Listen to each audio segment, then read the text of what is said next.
आपने अक्सर देखा होगा कि किसी ट्रैफिक पॉइंट पे जब कोई खाने की रेडी लगती है तो उसको देखे देखे कई सारे लोग अपनी दुकान खोल लेते हैं। विष्णुप्रिया मणिपुरी फिल्म इंडस्ट्री में भी कुछ ऐसा ही होता है। कलिंग मूवी के रिलीज होने के बाद कई सारे लोगों ने फिल्म बनाने का सोचा, जिसमें सबसे बड़ा नाम हिरेंद्र सिन्हा और कार्तिक सेना सिन्हा का था। अब ये दोनों लोग कौन हैं, इनकी हिस्ट्री क्या है और विष्णुप्रिया मणिपुरी फिल्म इंडस्ट्री में इनका क्या कॉन्ट्रीब्यूशन रहा है, इन सारे सवालों के जवाब आपको इस वीडियो में मिलेंगे।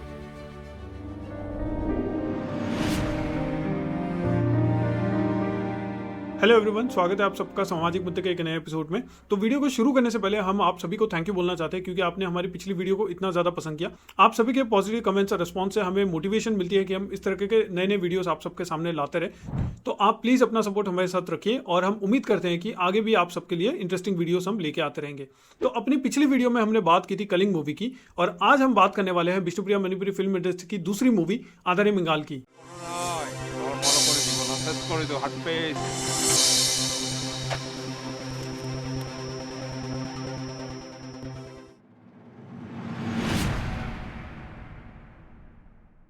तो आधारे मिंगाल रिलीज हुई थी ईयर 2007 में KNS फिल्म्स प्राइवेट लिमिटेड के अंडर में। इस फिल्म को डायरेक्ट किया था renowned film director Hirendra Sinha ने, और इस फिल्म के प्रोड्यूसर थे कार्तिक सेना सिन्हा। अभी इन दोनों के बारे में डिटेल्स में बताएंगे, तो वीडियो में बने रहिए। हिरेंद्र सिन्हा एक एक्स सर्विसमैन थे जिन्होंने ऑलमोस्ट 17 साल मिलिट्री में सर्व किया था। इन्हें बचपन से ही फिल्मों का बहुत बड़ा शौक था और जवानी में ये श्रीदेवी और माधुरी दीक्षित के बहुत बड़े फैन थे। एक बार तो धोखे से इन्होंने बॉलीवुड स्टार अनिल कपूर और माधुरी दीक्षित के साथ फिल्म के सेट में जाके फोटो खिंचवा ली। आज के समय में बड़े बड़े बॉलीवुड एक्टर्स या सेलिब्रिटीज के साथ सेल्फी लेना एक आम बात हो चुकी है, लेकिन ईयर 1990 से पहले ये किसी सपने से भी कम नहीं था। तो ईयर 1989 में शादी के बाद ये अपनी वाइफ सुबकना सिन्हा के साथ चित्रांगदा म्यूजिकल बैनर नाम की एक अनरजिस्टर्ड लेबल की शुरुआत करते हैं। काफी सालों तक कई सारे म्यूजिक एल्बम्स ये लोग रिलीज करते हैं, पर उससे कुछ खास फायदा होता नहीं है, उल्टा सेविंग्स जाती रहती है। साथ में हिरेंद्र सिन्हा का फिल्म बनाने का जो सपना था वो भी एक सपना ही रह गया था। फिर आता है ईयर 2002, जिसमें ये अपने एल्बम से थावरी मी गाने पे एक म्यूजिक वीडियो रिलीज करते हैं। ये विष्णुप्रिया मणिपुरी लैंग्वेज का पहला म्यूजिक वीडियो था और इसकी शूटिंग केरला में हुई थी।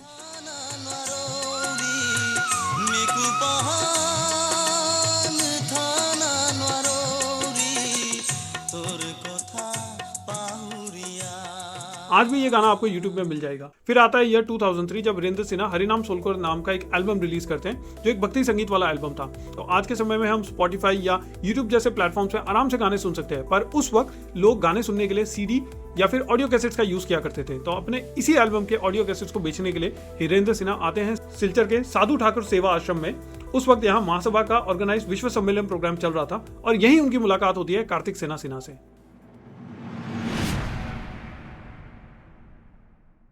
कार्तिक सेना एक गरीब परिवार से थे और ईयर 2000 तक इन्होंने बहुत सारे फाइनेंशियल क्राइसिस देखे थे, पर अचानक से 2003 आने तक ये विष्णुप्रिया मणिपुरी कम्युनिटी के one of the richest person बन गए थे। अपने इन्हीं फाइनेंशियल पावर की वजह से इन्हें विश्व सम्मेलन में बुलाया भी जाता है, जहां पे इनकी मुलाकात होती है हिरेंद्र सिन्हा से। अब हरिनाम सोलकर एल्बम का जो स्टॉल हिरेंद्र सिन्हा ने लगाया था, वहां पे आके कार्तिक सेना सिन्हा 2 कॉपीज एल्बम के खरीदते हैं और अपने कार में जाके वो गाने सुनते हैं, और गाने इन्हें इतने पसंद आते कि ये वापस आके फिर नगद पैसे देके 20 कॉपीज उसके लेके जाते हैं, और साथ ही अपना विजिटिंग कार्ड देते हैं और जल्द से जल्द उनके गुवाहाटी के एड्रेस में मिलने की बात करते हैं। अब इस बात से हिरेंद्र सिन्हा खुद भी बहुत शौक हो जाते हैं, क्योंकि जहाँ पे लोग 50 रुपए की एल्बम को देने में बहुत हिचकिचाते थे, वहां पे एक इंसान आके अपने मनोरंजन के लिए 20 कॉपीज नगद पैसे दे के ले जा रहा था। ये खुद में एक बहुत बड़ी बात थी, ऐसा कोई अमीर इंसान ही कर सकता था। तो हिरेंद्र सिन्हा फिर कार्तिक सेना के बारे में पूछताछ करते हैं और एक हफ्ते के बाद उनके गुवाहाटी के VIP रोड वाले एड्रेस पे उनसे मुलाकात करते हैं। अब इस मीटिंग में कार्तिक सेना फिर उनके सामने अपना बड़ा बिजनेस प्लान रिवील करते हैं, जो था विष्णुप्रिया मणिपुरी कम्युनिटी के लिए एक सैटेलाइट चैनल बनाने का। अब जहां पे हिरेंद्र सिन्हा का फिल्म में काम करने का सपना काफी दूर था, वहां पे एक सैटेलाइट चैनल में एज अ बिजनेस पार्टनर काम करना उनके सपने से भी आगे की बात थी।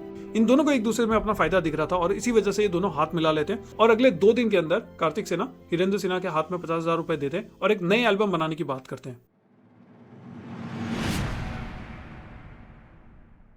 फरवरी 2003 में विष्णुप्रिया मणिपुरी कम्युनिटी की पहली रजिस्टर्ड फिल्म कंपनी बनती है, जिसका नाम KNS फिल्म्स यानी कि Kartik and Santa films private limited रखा जाता है। इसमें जो 25% ओनरशिप थी वो हिरेंद्र सिन्हा के नाम थी और बाकी कार्तिक और उनकी फैमिली के नाम पे थी। फिर चेती चेती तोर पोत को नाम का ये एल्बम रिलीज होता है, जिसके गाने बहुत ज्यादा पॉपुलर हो जाते हैं। इसमें जुबिन गर्ग ने भी एक गाना दिया था, जो जुबिन गर्ग की तरफ से विष्णुप्रिया मणिपुरी फिल्म इंडस्ट्री में पहला कॉन्ट्रीब्यूशन था। ऋतु है बसंत राति है फाल्गुन, ऋतु है बसंत राति है फाल्गुन, सातोया आशे फूल मुंगे मोर, सातोया आशे फूल। और इसी वक्त हिरेंद्र सिन्हा कार्तिक सेना के भरोसे अपनी मिलिट्री की सर्विस से वॉलंटरी रिटायरमेंट भी ले लेते हैं। फिर आता है ईयर 2004, जब KNS films private limited star selection नाम का एक बहुत बड़ा टैलेंट हंट रखती है सिलचर के डिस्ट्रिक्ट लाइब्रेरी पे। ये बहुत बड़ा टैलेंट हंट था जिसमें 1000 से भी ज्यादा ऑडियंस आई थी।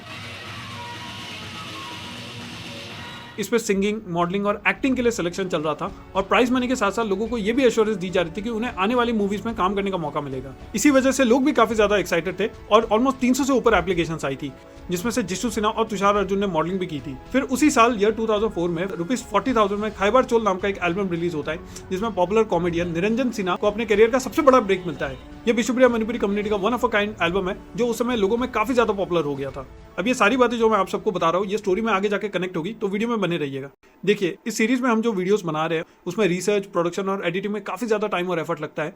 अभी हमें चैनल से वैसी मॉनिटरी अर्निंग तो नहीं हो रही है, पर आप चाहे तो हमारे चैनल के कंटेंट को जरूर सपोर्ट कर सकते हैं। डिस्क्रिप्शन में हमारी UPI ID दी गई है। तो वीडियो पे वापस आते हैं। तो ये 2006 में जब कलिंग मूवी रिलीज हुई थी तो उसकी खबर काफी जगह फैल गई थी। उसी समय हिरेंद्र सिन्हा गुवाहाटी में भी थे और ये खबर उनके पास भी आती है, जिस बात से वो बहुत ज्यादा डिसअपॉइंट होते हैं। एक तरफ 2003 से कार्तिक सेना के साथ रहते हुए उनका फिल्म बनाने का सपना अभी तक पूरा नहीं हुआ था, वहीं पे एंटरटेनमेंट इंडस्ट्री से काफी दूर रहने वाले राजकुमार चंद्रकांत ने बस 2-3 महीनों में अपनी फिल्म बना ली थी। इस बात से परेशान होकर हिरेंद्र सिन्हा फिर कार्तिक सेना के पास जाते हैं और उन पे फिल्म बनाने का प्रेशर डालते हैं, पर पिछले प्रोजेक्ट्स में फाइनेंशियल लॉस होने की वजह से कार्तिक सेना इसमें कोई इंटरेस्ट नहीं दिखाते। अभी इसी बीच कार्तिक सेना जो है वो अपना पॉलिटिकल करियर बनाने का सोच रहे थे और बीजेपी की तरफ से उन्हें टिकट भी मिल जाता है। और 2006 में इलेक्शंस होने थे और कार्तिक सेना पिछले कुछ समय से कैंपेनिंग भी कर रहे थे। अपने पैसों के दम पे उन्होंने काफी नाम भी बना लिया था। कभी किसी के लिए मंदिर बनवा देते थे, कभी कहीं रोड बनवा देते थे, कभी किसी गरीब की हेल्प कर देते थे। इलेक्शन में एक स्ट्रॉन्ग कैंडिडेट बनने के लिए हर वो चीज जो वो कर सकते थे उन्होंने कर दी थी।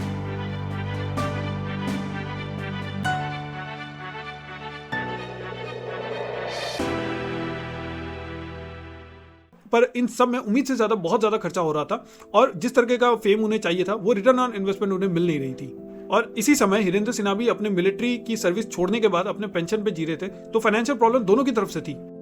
इसी बीच हिरेंद्र सिन्हा एक ऐसा ऑफर लेके आते हैं जिसके बाद कार्तिक सेना को फिल्म बनाने के लिए ग्रीन फ्लैग देना ही पड़ता है।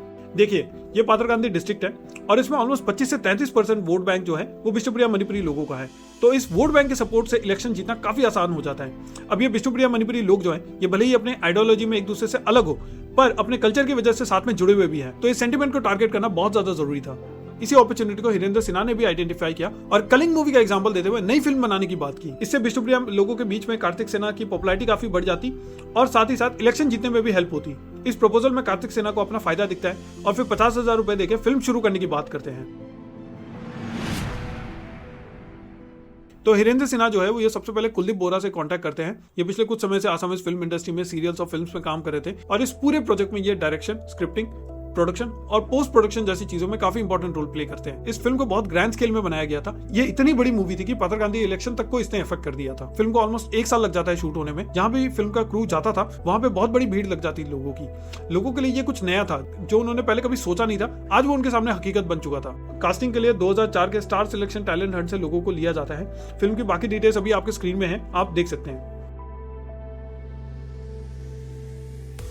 अब इस फिल्म से कार्तिक सेना को कैंपेनिंग में बहुत हेल्प तो मिलती है और वो इलेक्शन जीत भी जाते हैं, पर फाइनेंशियल प्रॉब्लम्स अभी भी थे। सिलचर के गेस्ट हाउस में नॉन पेमेंट की वजह से डायरेक्टर को होस्टेज बना लिया गया था। अब ऑलमोस्ट 18 महीने की मेहनत के बाद इस फिल्म की प्रोडक्शन खत्म होती है, पर फिल्म के साथ जुड़ी हुई प्रॉब्लम्स खत्म नहीं हुई थी। सबसे पहले सिलचर के देवदूत सिनेमा हॉल में इसे 3 दिन के लिए दिखाया जाता है, पर पैसे की हेरा फेरी होने की वजह से इसे तुरंत उतार भी लिया जाता है। फिर मोबाइल पैंडल बना के इसे गाँव-गाँव में दिखाया जाता है। फिल्म को पब्लिक से बहुत जबरदस्त रिस्पांस मिलता है और कई जगह तो एक दिन में 1000 से भी ज्यादा लोग फिल्म को देखने आ जाते हैं, पर पैसे की हेराफेरी की वजह से इसमें भी काफी लॉस हो जाता है। कभी लोग बिना टिकट्स लिए घुस जाते थे, कभी टिकट्स के आधे पैसे देते थे। टिकट्स के प्राइस भी कम थे। गांव में तो 10-20 रुपए में ये फिल्म दिखाई जा रही थी। इसके बावजूद भी रेवेन्यू में चोरी होती थी, जिससे प्रोड्यूसर और डायरेक्टर दोनों काफी ज्यादा परेशान थे। अल्टीमेटली फिल्म को बहुत बड़ा फाइनेंशियल लॉस होता है और ईयर 2008 में इस फिल्म की स्क्रीनिंग को टोटली बंद कर दिया जाता है। अब ये फिल्म हिस्टोरिकली तो काफी ज्यादा सिग्निफिकेंट है। इनिशियली इसमें 133 सीन लिखे गए थे, फिर इसके बाद इस फिल्म की स्क्रिप्ट को छोटा किया जाता है और ऑलमोस्ट 3 आवर्स की मूवी निकलती है। ये आज भी विष्णुप्रिया मणिपुरी फिल्म इंडस्ट्री की सबसे लंबी मूवी है। इसके अलावा इस मूवी में सबसे ज्यादा कास्ट और गानों का भी रिकॉर्ड है। फिल्म की प्रोडक्शन में वैनिटी वैन, 20 फुट की क्रेन, लंबी इलेक्ट्रिक लाइन, जनरेटर्स लाए जाते थे। इसमें ऑलमोस्ट 9 लाख खर्च हुए थे। आज के समय में आप इसे कंपेयर करने जाओ तो ऑलमोस्ट 33 से 36 लाख रुपए का खर्चा है ये। इसी वजह से ये विष्णुप्रिया मणिपुरी कम्युनिटी की आज तक की सबसे एक्सपेंसिव मूवी भी है और ये बराक वैली की आज तक की सबसे बड़ी मूवी, और आज तक इस रीजन में ऐसी मूवी शूट नहीं हुई है किसी भी लैंग्वेज। ये विष्णुप्रिया मणिपुरी लोगों के लिए भी काफी प्राउड की बात है। अब आधार मिंगाल फाइनेंशियली इतनी सक्सेसफुल तो नहीं हुई थी, पर आज भी लोगों के मन में इसकी छाप है और ये आगे भी रहेगी।